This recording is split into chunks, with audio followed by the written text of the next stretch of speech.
had to say earlier, like what I had to say yesterday, XQC reacting to me, calling out Asmongold for the rise of right-wing sentiment that's making waves in streaming. And the reason why I talked about this is because like Amaranth and many other content creators that previously were like seemingly socially conscious or somewhat progressive are now openly saying like unhinged right-wing shit. Okay, Amaranth made inferences to like, you know, LGBTQ activists dying in the California wildfires, right? And you look bad smelling. I smell amazing. But regardless, XQC responds to that. So let's take a look at what he had to say about it. Wait, why is there no? People voted for Trump. Okay. Bro, regardless what we were saying, okay, look at the amount of votes. Imagine saying it. The general population feels this way, but then the general population votes a different way. Wait, I think he misunderstood my point. No, I understand that right-wing sentiment is very popular. XQC thinks I don't understand that. No, I actually do understand that. I talk about it all the time. I disagree with the popular sentiment. And I also predict that once the impact of the Trump administration's actions are felt by broader subsects of American society, then they will start realizing that it's no longer a good thing. The reality of the matter is, it's not necessarily that Donald Trump was incredibly popular. It was more so that the Democratic Party was incredibly unpopular, right? And this obviously, I mean, this has been the case for many instances throughout history where we look back and go, yeah, these were really incredibly violent things that we did to other people. Slavery was popular. I mean, sentiment in Germany was popular. It doesn't mean that it's correct. Okay. He simultaneously says you grift to the left because it's popular while also saying right-wing ideas are more popular. Yeah, it doesn't make sense. It obviously doesn't make sense. But my point is, yes, the right-wing agenda brought forward by Donald Trump is very popular right now. And I talk about this extensively. I talk about this every single day. It's because a lot of people interpret the Trump administration as like doing something, doing anything, rather than keeping the regular order of business in line. Because a lot of people demanded a shakeup, right? That's it. A lot of people demanded a shakeup, and Donald Trump's approval ratings show that. Because they voted for Donald Trump, and Donald Trump won, because he was the mallet that would destroy the American government. Because for a lot of people, after years and years of neoliberal austerity and social safety nets diminishing and the quality of life, the relative quality of life getting in spite of the reality that, technological advancements have made us feel as though our lives are getting better, okay? The relative quality of life has worsened in the United States of America. Productivity has gone up, whereas wages have remained stagnant. They have not adjusted to the productivity. This is at the heart of capitalism. And a lot of income inequality exists in this country to the same degrees that it existed in the Gilded Age. These are the reasons as to why many people feel uncertainty about their future. They're angry, they're resentful, they hate these institutions, and they thought that Donald Trump was going to break these institutions. And Donald Trump is breaking these institutions, but not in the direction that actually fixes these institutions and fixes the problems that people actually experience, but in a way that will worsen. Okay? Calling every single person in stream over 55,000 people he's not venting is labeling. That behavior is exactly what the elite want you to do. They want you to alienate everyone that can be brought over to our cause. They want you to fracture and isolate. You're being too emotional. What are you talking about? The number doesn't matter. They believe what they... Okay, these guys are yapping amongst themselves. They're arguing amongst themselves. I'm not going to read it. But so there is no point where there's no point where I've ever said that like right-wing sentiment and right-wing policies right now are not perceived as a overall good thing and people are actually in support of it. They have a much better way of marketing the things that they're doing that is in line with a lot of people's misunderstandings, the broader population's misunderstandings about the federal government. People don't like the government. They hate it, especially since the Reagan era. People have been anti-government and anti-taxation for that reason. I mean, Americans have always been anti-tax, but at least like when you compare it to European countries, like nobody likes to pay taxes, but at least in European countries with more expansive social safety nets, there's this collective understanding that like the money that you're giving back to the government is going to something that will inevitably help you down the line or help others down the line. We don't have that mentality here because the government has never worked in this country, or at least we have completely lost our confidence in the government ever doing something right by us. Okay. And decades of neoliberalism have ruined the federal government. No concept that like the money that you're giving back to the IRS that is going into the government coffers are actually going to fix the potholes or fix education, right? Or improve your infrastructure, improve your access to the internet, improve your internet bandwidth. None of that is a thing that we believe anymore. We just notice that everything is getting worse and worse all around us, right? And we think to ourselves, well, these guys. These are corporatist elites. Break their backs. And when someone comes along and says, I'm the guy who's going to break their backs, I'm your leader, I'm going to do it, yeah, people think it's good.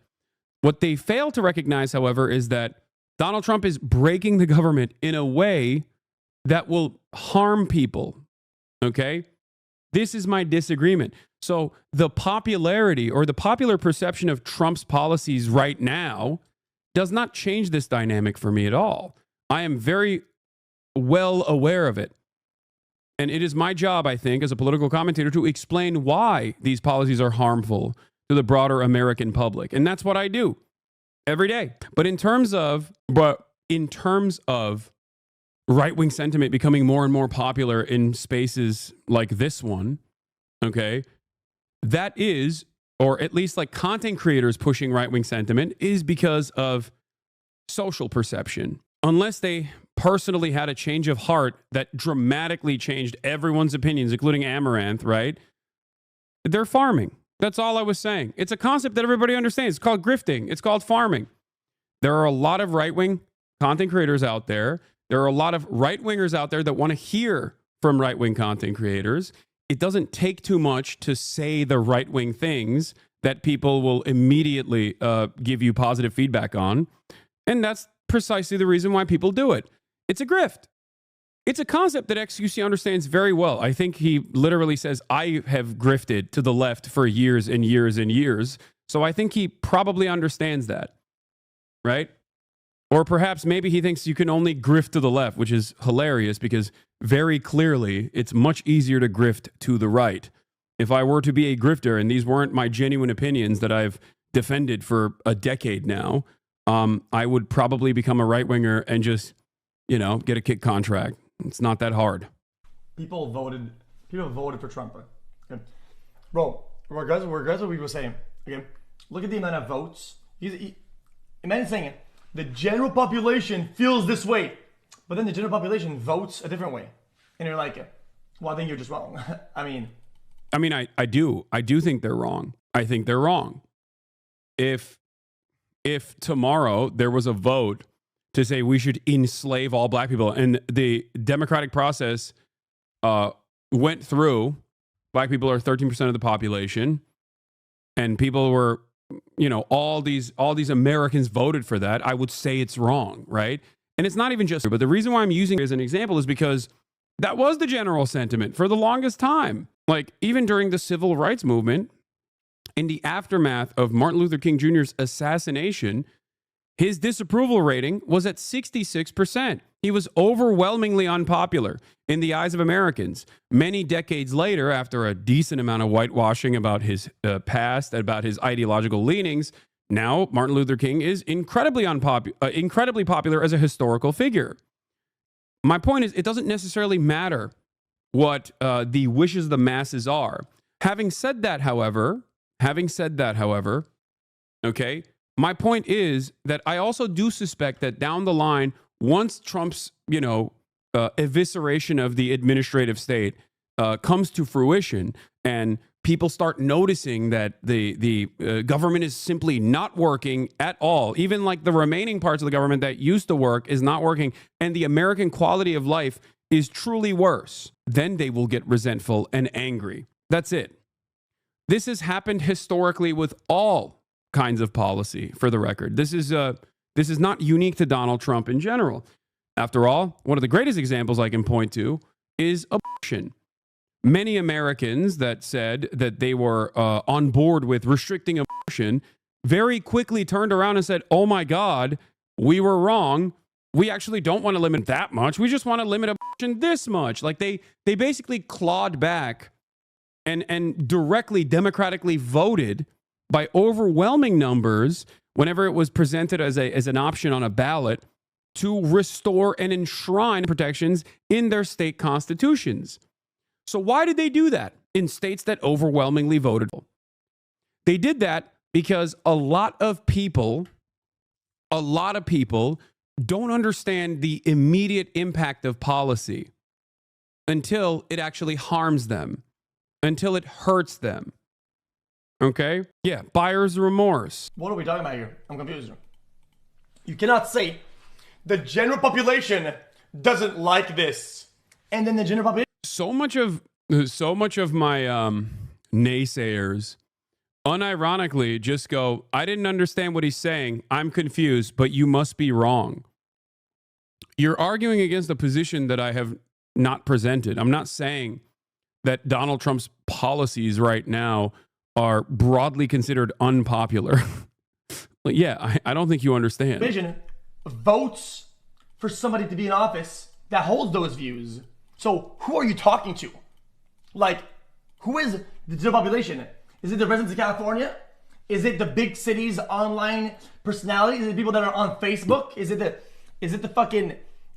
Twitter Andes? No, stop saying the general population. Also, especially in the United States of America, the majority opinion is not necessarily the majority of the voting public. That's the other side of this as well, especially because of Electoral College and many other reasons. Like the plurality of people, at least historically, the plurality of people don't vote. Yeah. 64% of the U.S. voted, and Trump won 49% of that vote. Exactly. But that doesn't matter either. Fair is fair. Trump fairly and squarely won the election. Okay, he did. Too big to rig, baby. He did. That's what it is. Really give a shit about politics. Too big to rig. That is. And then he continues to talk about like Asmongold's perspective or something. I don't understand, but I disagree. I think holding the view that is the more popular does give you the more popularity. I think another little hint of projection.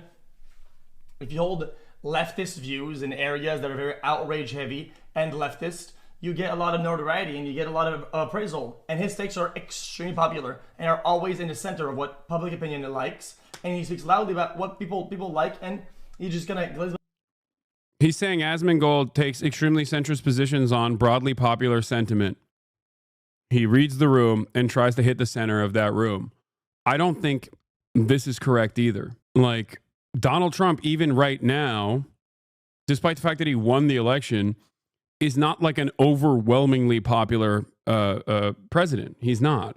He is more popular than he has ever been. What? Hasan, your commentary is good, but you're asking for charitability for people who've been told you're evil to listen to you. That's why you got to show, not tell, so they can't ignore you. For example, here's a 90-second clip from Michael Moore's document. Same thing that you're saying. A picture is worth 1,000 words. That this country, which provides free health care for its people, nearly free daycare, also makes sure that the school lunches are fit for a king. I had to ask myself, how do the French afford all of this? Europe, for the past 4 decades, has been raising taxes. Very high income taxes. Some higher taxes. They're sick of the high taxes. Gerard Depardieu said, no more. I'm out of here. Here's how much the average working American pays in income and Social Security taxes, and those taxes get us the basic services: police, fire, roads, water, war, and bank bailouts. And here's what the average French worker pays in taxes: a little more than we do. And for paying just Also, the other thing I want to point to, The other thing I want to point to is that I am an advocate for certain things, certain policies, right? Certain policies that I believe will truly uplift the American working class. And the best example I can give you is obviously healthcare, right? I want a nationalized healthcare system, but I'll take socialized medicine in any capacity in the interim, in the short-term period. And that is a popular policy. That is a broadly, incredibly popular policy. Having said that, even if it wasn't, I would still advocate for it. I would still try to actively change the minds of as many Americans as I can to get them to understand that this is a good thing, that this is beneficial for them. Okay? Do you understand? It doesn't matter if it's like, it doesn't matter if Americans are running around saying like, nah, free healthcare is socialism. I don't want that. I'd rather die than get a communist doctor to fix my health problems or whatever. Like, I don't care if every American held that opinion. There are so many issues where I take a broadly, incredibly unpopular stance and then try to actively educate people on why this otherwise incredibly unpopular stance is actually go about business. This is it. Like, this is what I do for most things. Most Americans think Nancy Pelosi is a socialist, think communism, socialism is a pejorative in and of itself, and they hate everything about the Democratic Party for what they imagine is radical politics coming out of the Democratic Party when they're fucking unimaginably close to the Republicans in both domestic affairs, but certainly when it comes to foreign policy. Okay? What's an example of an unpopular stance you have? I mean, Palestine is a great example of this, I would say, because for the past decade, I have been unconditionally and uncompromisingly pro-Palestinian. Until recently, the pro-Palestinian position was a non-starter for so many people, including progressives, right? Now, post-October 7, the tide has shifted, at least for people under the age of 35, okay? But pre-October 7, it was not even a question. It was not even a question. Other unpopular stances that I have that I think were appropriate at the time was advocating for a ceasefire in Ukraine when Ukraine had more leverage. Like the initial ceasefire proposal that was put on the table that fell apart. Everybody yelled at me for that. They said I'm, pro-Putin. I'm in the pocket of Putin. There are plenty of issues that I have been on the unpopular side of that a lot of Americans have basically walked their way to arriving at. Housing the homeless, moving towards a rehabilitative approach to criminal justice, supporting unions, so much. American foreign policy, the entirety of the American foreign policy, I'm very critical of, and Americans are very much in support of American foreign policy. I think that right now, especially at this stage, my advocacy for immigrants is unimaginably unpopular. Americans are so right-wing on this issue, especially now. So most of the things that I advocate for, either people come to that conclusion later down the line. That's why I always say history will vindicate me. Or even if they come to that same conclusion down the line, they still held their older resentments. Their resentment continues, even if they agree. This is a very rare sight. You were right about Ukraine, must begrudgingly admit, but I respect it. I respect people who are, brave enough to, not even brave enough, but open-minded enough to recognize that, A lot of Hassan's general positions that would favor Americans are still contentious by both parties despite popular sentiment for those things, progressive ballot measure type stuff. Yes. One thing you said that blew my mind was to just document every immigrant. This will give more rights and help all immigrants, documented and undocumented. It would also help natural-born U.S. citizens as well. All right, let's continue. A little bit more. They too get the basic services, but they also get all this extra stuff. We can get some of that stuff too. But we have to pay extra. And when we pay extra, we don't call it a tax. We call it tuition and daycare fees and the nursing home bill. Yep. And co-pays and deductibles and on and on and on. But you see, when it's actually controlled by the government in the form of social safety nets, okay, the government has an incentive to keep those costs as low as possible. Ironically enough, this makes it so that your wages don't have to be that high either. This also makes it so that your GDP is smaller overall in comparison to the expensive GDP of the United States of America. Okay? So even if American cost of living is unimaginably high due to the fact that we have a virtually anarcho-capitalist state, and that all the money that we spend, all the money that we take from taxpayers, we just directly give back to corporations in the form of subsidies, and then those corporations don't actually lower prices all that much in return for that. All of that contributes to America being the wealthiest nation on earth. We're just cycling that money. But the problem is every nation cycles that money. It's just other countries distribute that money a little bit more evenly than the United States of America does. United States of America, on the other hand, distributes that money directly back to the top. We don't call them taxes, but they are. And we pay a whole lot more than the French. One more thing. Every French paycheck has a detailed list of where they're buying. This is what our paycheck looks like. Other than Social Security and Medicare, it doesn't say a damn thing. Maybe if we saw where our income taxes were going, we wouldn't let Congress spend nearly 60% of it on this. Yep. So yeah, an issue being popular or unpopular by the broader American public does not play a role in my personal opinion at all. And I think a lot of people don't understand this. This is a fundamental misunderstanding with my commentary in general. That's why I laugh whenever people say, "Oh, Hasan, you're grifting. Oh, Hasan, you're only adopting these positions because they're popular." When simultaneously they will readily admit that my positions are actually not broadly popular, and that people at a first glance, before they listen to me and I describe it to an audience that is charitable to hearing my opinion, my perspective, which is one that they either have A, never heard before, or B, have immediately contentious opinions on. But if they actually break through that mold, okay, if they break through that mold and listen to what I have to say without immediately assuming that I'm like lying to them or some shit, okay, or immediately assuming that I'm somehow grifting to this like simultaneously popular position, but that's also unpopular in general, okay, because I'm grifting to the left, I think that I will be able to convince them. But the underlying policy positions that I advocate for don't change. They don't change whether or not something is perceived as popular by the broader public. Public opinion. So explain how that doesn't apply to him. Wait, no, they're not. They are extremely like public opinion glazing. What? Yeah, that's the point. The overarching public opinion glazing doesn't change my advocacy at all. Whether it's incredibly popular or incredibly unpopular doesn't change the dynamic for me. I will talk about it.